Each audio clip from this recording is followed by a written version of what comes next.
અમિત શાહ માફી માંગે, આંબેડકર મુદ્દે ભડક્યો વિપક્ષ, કેજરીવાલે ભાજપને ગણાવ્યો અહંકારી। હાલ સંસદમાં ચાલી રહેલા શિયાળુ સત્ર દરમિયાન રાજ્યસભામાં કેન્દ્રીય ગૃહમંત્રી અમિત શાહના ડોક્ટર બાબા સાહેબ ભીમરાવ આંબેડકર પર આપેલા નિવેદનને લઈને વિવાદ વધી ગયો છે। બુધવારે આ બાબતે વિપક્ષે ગૃહમાં હંગામો મચાવ્યો હતો। વિપક્ષી સાંસદોનો આરોપ છે કે કેન્દ્રીય ગૃહમંત્રીએ મંગળવારે તેમના ભાષણમાં ડોક્ટર બી આર આંબેડકરનું અપમાન કર્યું હતું।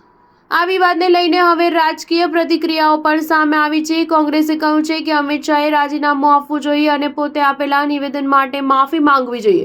કોંગ્રેસ અધ્યક્ષ અને રાજ્યસભામાં વિપક્ષના નેતા મલ્લિકાર્જુન ખડગેએ કહ્યું હતું કે અમિત શાહે આંબેડકરનું અપમાન કર્યું છે, અમે તેમના રાજીનામાની માંગ કરીએ છીએ। શાહે દેશની જનતા પાસે માફી માંગવી જોઈએ। જ્યારે અમિત શાહ બાબા સાહેબ વિશે બોલતા હતા ત્યારે તેમણે કહ્યું હતું કે જેટલી વખત તમે આંબેડકરનું નામ લો છો તેટલું જ જો તમે ભગવાનનું નામ લીધું હોત તો તમે 7 વાર સ્વર્ગમાં પહોંચી ગયા હોત, એટલે કે બાબા સાહેબનું નામ લેવું એ ગુનો છે। તે સમયે મેં હાથ ઊંચો કરીને તેમને બોલતા રોકવાનો પ્રયાસ કર્યો હતો, પરંતુ મને બોલવાનો મોકો મળ્યો નહીં। બાબા સાહેબ આંબેડકરે બનાવેલા બંધારણની ચર્ચા થઈ રહી હતી એટલે અમિત ચૂપ રહ્યા હતા। આમ આદમી પાર્ટીના રાષ્ટ્રીય સંયોજક અરવિંદ કેજરીવાલે એક્સ પર એક વિડીયો શેર કરીને લખ્યું હતું, જુઓ અમિત શાહજી સંસદમાં બાબા સાહેબ આંબેડકરની કેવી મજાક ઉડાવી રહ્યા છે। ભાજપના લોકો એટલા અહંકારી થઈ ગયા છે કે તેઓ કોઈને કશું માનતા જ નથી। હા, અમિત શાહજી, બાબા સાહેબ આ દેશના બાળકો માટે ભગવાનથી ઓછા નથી।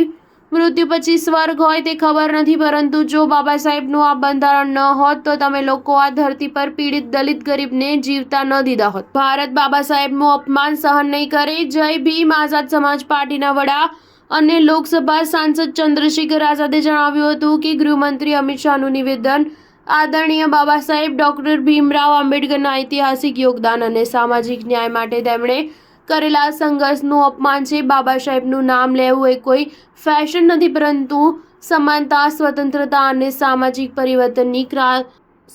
પરિવર્તનની ક્રાંતિનું પ્રતીક છે, જેણે કરોડો વંચિત અને દલિત લોકોને ન્યાય અને અધિકારો આપ્યા હતા। સ્ટાર ન્યૂઝ 7 હંમેશા સચ્ચાઈની સાથે।